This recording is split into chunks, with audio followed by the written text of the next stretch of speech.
오늘은 에브라임과 므낫세, 요셉의 고백입니다. 하나님께서 내 모든 고난을 잊어버리게 회복시켜 주셨다. 그런 고백이 므낫세.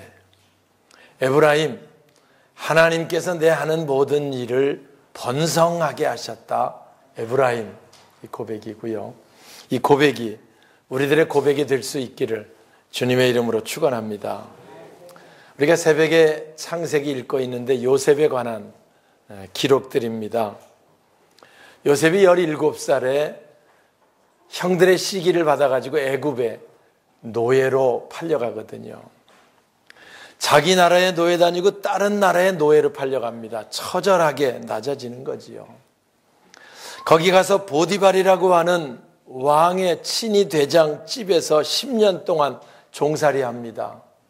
그러나 성실해서 자리를 잡을 만한데 이제 27살쯤 되니까 보디발의 아내가 유혹하는 사건이 벌어져서 하나님 앞에 그리할 수 없습니다. 순결을 지키다가 그것 때문에 성폭행범이라고 하는 누명을 뒤집어 쓰고 감옥에 들어가는 그런 신세로 잘 나갑니다. 거의 막바지까지 요셉이 갔지만 그러나 하나님께서 나와 함께 하신다. 하나님은 나를 세우신다. 내 모든 억울함과 내 모든 아픔 하나님이 아신다. 세상이 몰라줘도 그런 마음으로 흔들리지 않았고요. 결국 13년 만에 감옥에서 요셉을 나오게 하시고 바로 앞에 세워주셔서 모든 것을 회복시키시고 애굽의 총리가 되게 하시는 그 기록이 우리가 같이 읽은 새벽의 창세기의 말씀이고요. 오늘 본문은 요셉이 모든 것에서 회복되는 아주 멋진 장면이 오늘 본문 속에 나와 있습니다. 오늘 제가 이 말씀을 함께 나누는 것은 하나님이 요셉에게 이렇게 하셨다라는 걸 가르치려고 하는 게 아니고요. 요셉과 함께 하신 하나님이 우리와 함께 하셔서 요셉의 고백이 우리 고백이 될 수 있길 바라는 마음에서 오늘 이 말씀을 함께 나누려고 하는 겁니다. 요셉이 애굽 감옥에 들어가 있을 때 아무 낙도 없는 것 같고요. 또 남의 나라까지 끌려온 상태에서 뭐 누가 알아주는 사람이 있는 것도 아니고요. 근데 그는 늘 하나님을 의지했고 하나님이 늘 그를 쓰시기 위한 때를 기다리고 계셨던 거지요. 성경 기록합니다. 한날은 바로 애굽 왕이 꿈을 꿉니다. 꿈을 꾸는데 꿈이 예사스럽지 않아요. 아름답고 살찐 7마리의 암소가 있었어요. 너무 보기가 좋았어요. 근데 그게 들에 거니는데 조금 있더니 흉하고 파리한 삐썩 마른 암소 7이 나타나서 아름답고 살찐 7 암소를 먹어버리는 거예요. 그러니 꿈이 좋지가 않잖아요. 왜냐하면 아름답고 살찐 좋은 암소가 삐썩 말라버린 암소를 먹어버리면 뭐 괜찮은데 반대가 되니까 이게 뭔 꿈이야? 바로 왕이 번민하기 시작합니다.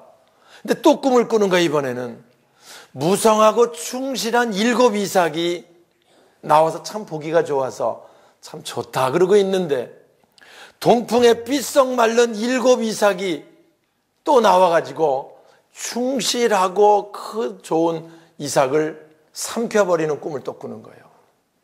그러니 이 번민해가지고 바로 왕이 견딜 수가 없어. 이게 무슨 꿈이냐 이게 무슨 징조를 우리에게 보여주려고 그러냐. 그래서 애굽에 있는 모든 점술사, 현인들 다 불러서 이야기를 하고 꿈을 해몽해 보라고 얘기합니다. 그런데 해몽을 하지 못합니다. 그 당시 애굽은 우리가 아는 대로 세계 4대 문명 발상지잖아요. 이집트 문명, 초창기 문명이 발달된 나라가 애굽입니다. 거기에 현인들 뭐 똑똑한 사람 많이 있었고요. 유명한 점술사도 많았는데 해몽이 안 되는 거예요. 더 답답하지요. 그러던 차에 왕의 시종을 들던 술 맡은 관원장, 2년 전에 왕의 미움을 받아서 감옥에 요셉이랑 같이 갇혀 있었던 사람, 그때 그가 꿈을 꿨잖아요. 근데 그 꿈을 요셉이 해석해서 3일 후에 다시 복직되는 이야기를 했고, 떡 맡은 관원장은 3일 있다가 달려 죽는 꿈을 그대로 해석했고 그대로 된 걸 보고 이 술 맡은 관원장이 요셉 생각이 난 겁니다. 왕에게 얘기하는 거예요. 왕이시여, 내가 죄진 일이 하나 있습니다. 2년 전에 왕의 미움 받아가지고 감옥에 있을 때, 그때 요셉이 내 꿈을 해몽해 줬는데 그대로 되었었습니다. 잊어버리고 있었는데 아마 요셉 그 청년을 불러보면 왕의 꿈을 해석할 수 있을 것 같습니다. 얘기를 합니다. 답답하니까요. 그래, 한번 데려와 봐라. 그래서 이제 요셉을 거기서 감옥에서 불러내는 거지요. 수염을 깎고 좋은 옷을 입고 왕 앞에 섭니다. 바로왕이 얘기합니다. 네가 꿈을 잘 해몽한다 그러니 내가 이러이러한 꿈을 꿨는데 아무도 해몽하지 못한다, 애굽에서. 네가 해몽해 줄 수 있겠느냐. 그때 요셉이 얘기합니다. 내가 하는 것이 아니고 하나님께서 왕에게 편안한 대답을 하실 겁니다. 사실 그때 감옥에서 나왔으니 그래요, 말씀해 보세요. 내가 한번 해볼게요. 자기를 좀 드러낼 필요도 있다고 생각했는데 요셉은 그런 사람이 아니죠. 내가 하는 것이 아니고 하나님께서 왕에게 편안한 대답을 하실 겁니다. 그러면서 이제 꿈의 얘기를 듣고요. 그랬습니다. 하나님께서 하실 일을 왕에게 보여주신 겁니다. 그러면서 얘기를 해주는 겁니다. 7년 풍년이 들 것이고 그게 7암소, 살찌고 좋은 암소 보여주신 겁니다. 7 충실한 이삭, 두 꿈이 하나입니다. 7년간 풍년이 들 것이고 풍년이 끝나면 7년에 또 가뭄이 들 텐데 7년 가뭄이 너무 심해서 7년 풍년 다 백성들이 잊어버릴 겁니다. 그래서 파리하고 마른 암소가 살찐 소를 먹어버리고 동풍에 말라버린 이삭이 충실한 7 이삭을 먹어버리는 꿈을 보여주신 거고, 이건 하나님께서, 역사의 주관자 하나님께서 이렇게 앞으로 하실 터이니까 왕은 지혜롭고 총명한 사람을 뽑아서 7년 풍년이 있을 때 5분의 1씩 곡물을 저축하게 하소서. 그러면 7년 풍년 끝나고 7년 가뭄에 나라가 망하지 않고 가뭄을 잘 이길 수 있을 것입니다 라고 꿈을 해석해 주고 방법까지 얘기해 줍니다. 그러니 바로왕이 감동이 되겠어요, 안 되겠어요? 감동이 되는 거지요. 아니, 내가 총명한 사람 찾을 게 뭐가 있냐? 하나님이 너와 함께 하시는데 너처럼 지혜롭고 총명한 자가 어디 있느냐? 주보에 있습니다. 39절. 요셉에게 이르되, 함께 읽을까요? 자, 39절 시작.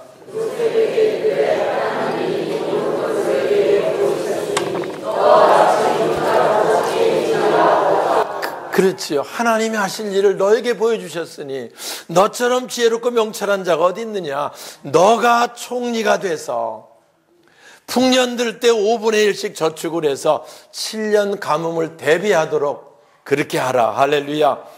그래서 요셉이 애굽의 총리가 되는 그런 놀라운 사건이 시작이 거기서 되는 겁니다. 우리가 늘 여기서 깨닫는 것이 뭐냐 하면은 우리의 삶이 하나님을 높여드리는 삶이 되면 하나님이 우리를 높여주십니다. 할렐루야. 새벽에 제가 늘 얘기를 해요. 우리들이 인생을 좀 쉽게 살면 좋겠다. 왜요? 세상 사람 만나면 이구동성 하는 말이 뭡니까? 힘들다는 거야. 살기가 너무 어렵다는 거야. 잘 살아보려고 애쓰고 잘해보려고 애써도 잘 안 돼서 힘들다는 거야. 우리는요, 잘 살아보려고 애쓰고 뭐 좀 잘 되려고 애쓰는 자가 아니고 하나님을 높여드리기 위해 애쓰는 자가 되면 하나님이 우리를 높여주시는 줄 믿습니다. 할렐루야. 이게 쉽게 사는 비결이요. 우리가 주를 위해 일하려고 하면 주님이 우리를 위해 일하시기 시작하고요. 주님이 우리를 위해 일하시면 비교할 수 없는 놀라운 역사를 보게 될 줄 믿습니다. 새벽 기도하면서 얘기를 해요. 우리 삶의 목표가 달라지면 좋겠어요. 우리들은 우리가 하나님을 높여드리려는 마음을 가지고 있으면 하나님께서 우리를 높여주시고, 사실 요셉이 애굽의 총리가 된다는 건 가능성 0.001%도 안 되는 거예요. 애굽 사람도 아니잖아요. 히브리 사람이었잖아요. 그런데 하나님께서 그를 세워주시니까 하시는 거예요. 우리가요, 우리 생각에 전혀 될 수 없는 상태, 우리 생각에 전혀 될 수 없는 조건 낙심할 필요 없어요. 하나님이 하시면 하십니다. 할렐루야. 하나님이 좀 하세요. 그래서 요셉이 모든 걸 다스리는 다스림의 축복을 그가 받게 되는 거고요. 그래서 너는 내 집을 다스리라 라고 40절 같이 볼까요? 너는 내 집을 다스리라. 시작. 너는 내 집을 다스리라. 내 백성이 다 할렐루야. 그래서 요셉이 모든 애굽을 다스리는, 그 당시 애굽을 다스린다는 말은 팔레스타인 전체를 다스리는 그런 사역을 감당하게 되는 겁니다. 사랑하는 여러분, 사실 우리 하나님 자녀들은요, 하나님 백성들은 다스림의 축복을 가지고 있는 자들입니다. 우리들은 하나님께서 최초로 아담을 지으시고 복을 주시면서 생육하고 번성하라, 땅에 있는 모든 것을 다스리라. 창세기 1장 28절 제가 얼마나 강조하는지 몰라요. 왜냐하면 모든 사람이 너무 쩔쩔매는 삶을 살아가요. 너무 조건에 얽매 힘들게 어렵게 살아가요. 오늘 우리는 다스리는 삶으로 바뀌어질 수 있기를 주님의 이름으로 축원합니다. 사람이요, 가만히 사는 거 보면요, 시간에 쩔쩔매며 사는 사람이 있어요. 맨날 시간이 없다는 거야. 뭐 좀 하자 그러면 매일 시간이 없대. 그 사람 뭐 엄청나게 일하나? 별로 하는 일도 없어. 근데 시간이 없대. 뭔 약속을 좀 하려 그러면은 꼭 5분 10분 늦게 와. 바빠서 그랬대. 뭐라고 왔나 물으면 별로 한 것도 없어. 그 왜 그래요? 시간에 쩔쩔매는 삶을 살아서 그래요. 시간에 쩔쩔매는. 시간을 다스릴 줄 알아야 되는데요, 물질에 쩔쩔매는 삶을 살아요. 돈이 많아도요, 물질에 쩔쩔매는 삶을 사는 사람이 얼마나 많은지 몰라요. 많으면 좀 나누고 베풀고 어려운 사람 도와주고 이렇게 살면 좋잖아요. 근데 더 모으려고 하다 보니까 쩔쩔매며 살다가 자기 쓰지도 못하고 죽어버리는 일들, 그것도 우리 많이 보잖아요. 물질에 얽매여 있는 사람의 모습이에요. 또 건강에 쩔쩔매는 사람이 있어요. 무슨 문제만 생기면 아이고 이거 큰 병 되지 않을까 이래서, 예? 건강 염려증으로 늘 쩔쩔매요. 우리는요, 이 모든 걸 다스리는 신분인 것을 기억하시기 바랍니다. 하나님 우리를 지키시는 거예요. 하나님 우리를 붙드시고 하나님 우리 인도하시는 거예요. 시간도 다스리고, 예? 어느 사람 뭐 25시간 쓰고 우린 23시간 씁니까? 아닙니다. 똑같이 24시간 주는 거예요. 다스리는 사람은 다스림의 일을 하고 쩔쩔매는 사람은 늘 쩔쩔매며 살아가는 거예요. 오늘 우린 다스림의 축복, 회복되는 우리들 돼야 할 줄 믿습니다. 요셉도요, 애굽의 보디발의 종으로 들어갑니다. 그 당시에 친위대장의 종이라 그러면 최소 500명은 넘어요. 아브라함도 400명을 데리고 있었잖아요. 그런데 자기가 애굽 사람도 아니고 히브리 사람으로 들어갔지만 얼마 후에 하나님이 함께 하시니까 거기 모든 종들을 다 다스리는 가정 총무가 되는 사건 우리가 봅니다. 요셉은 뭐가 있어요? 다스림의 축복을 가진 자요. 다시 말하면 하나님 함께 하셔 다스림의 복을 가진 자요. 요셉이 감옥에 들어갑니다. 히브리인이 감옥에, 그 애굽 감옥에 들어갔는데 누가 인정해줘요? 그런데도 다스림의 복을 가지고 있으니까 간수가 모든 걸 다 맡겼다라고 얘기하고, 나중에 애굽 전체를 다스리는, 할렐루야, 놀라운 신분이 회복된 줄 믿습니다. 다스림의 축복, 오늘 우리 속에 회복되는 우리 이 시간 되어야 할 줄 믿습니다. 51절 보겠습니다. 요셉이, 자 시작.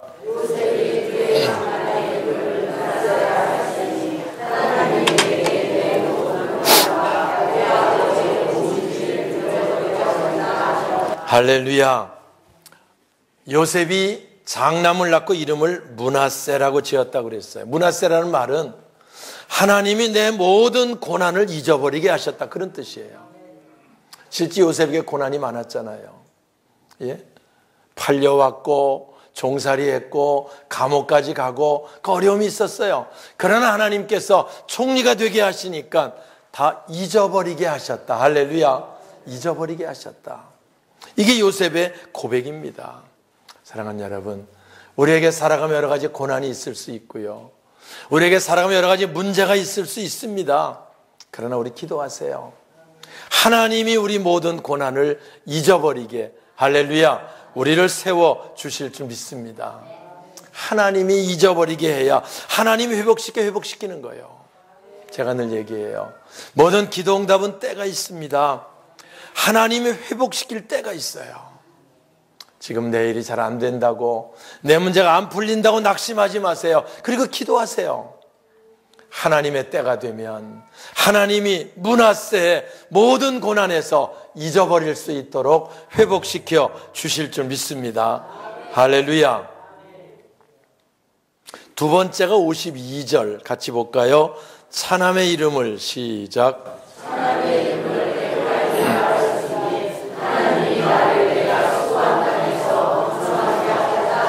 네, 두 번째 아들을 낳습니다. 이름을 짓습니다. 에브라임. 뜻이 뭡니까? 하나님이 나를 번성하게 하셨다. 하나님이 나를 이 땅에서 번성하게 하셨다. 실제 요셉은 애굽에서 번성할 수 없는 조건이잖아. 히브리 사람이고. 우리가 좀 생각해 보세요. 가능한 일인가? 그런데 현재 총리가 된 현실을 보면서 이거는 하나님이 번성하게 하신 것이다. 고백으로 에브라임 이런 이름을 친 거지요. 사랑하는 여러분, 우리들은 본래 번성케 하신 하나님 축복 가운데 사는 자입니다. 저희 교회도요, 1990년에 작게 개척을 해서 공장 폐허 같은 거 하나 빌려가지고 개척을 해서 시작을 했습니다. 그런데 하나님께서 여러 가지 고비마다 붙드시고 좋은 길로 바꿔주셔서 지나고 보니까 여기까지 하나님 번성케 하신 줄 믿습니다. 에브라임 같은 고백입니다. 하나님이 번성케 하셨다. 우리가 요즘에 행사가 연합회장하면서 우리가 행사들이 많아서 목사님들, 장로님들이 많이 오십니다. 와서 보고 이구동성으로 얘기하는 게, 아이 목사님 여기 이렇게 아파트가 들어 너무 좋으네 교회가. 이 아파트 들어오는 거 알고 땅을 사신 거예요? 물어봐. 0.1%도 몰랐지요. 예? 뭐가 될지 어떻게 압니까?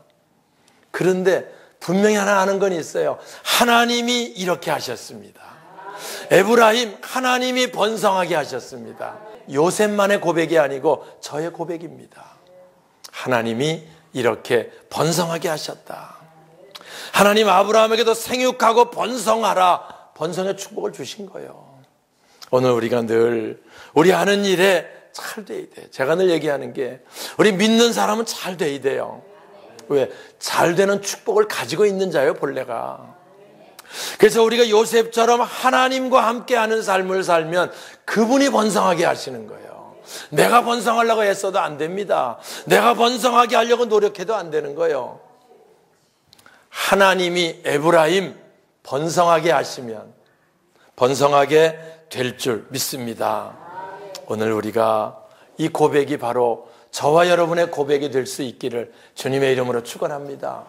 여러분에게 어려운 문제가 있습니까? 하나님께 기도하세요. 그래서 므낫세, 하나님이 내 모든 고난을 회복시켜 주셔서 잊어버리게 하셨다. 할렐루야.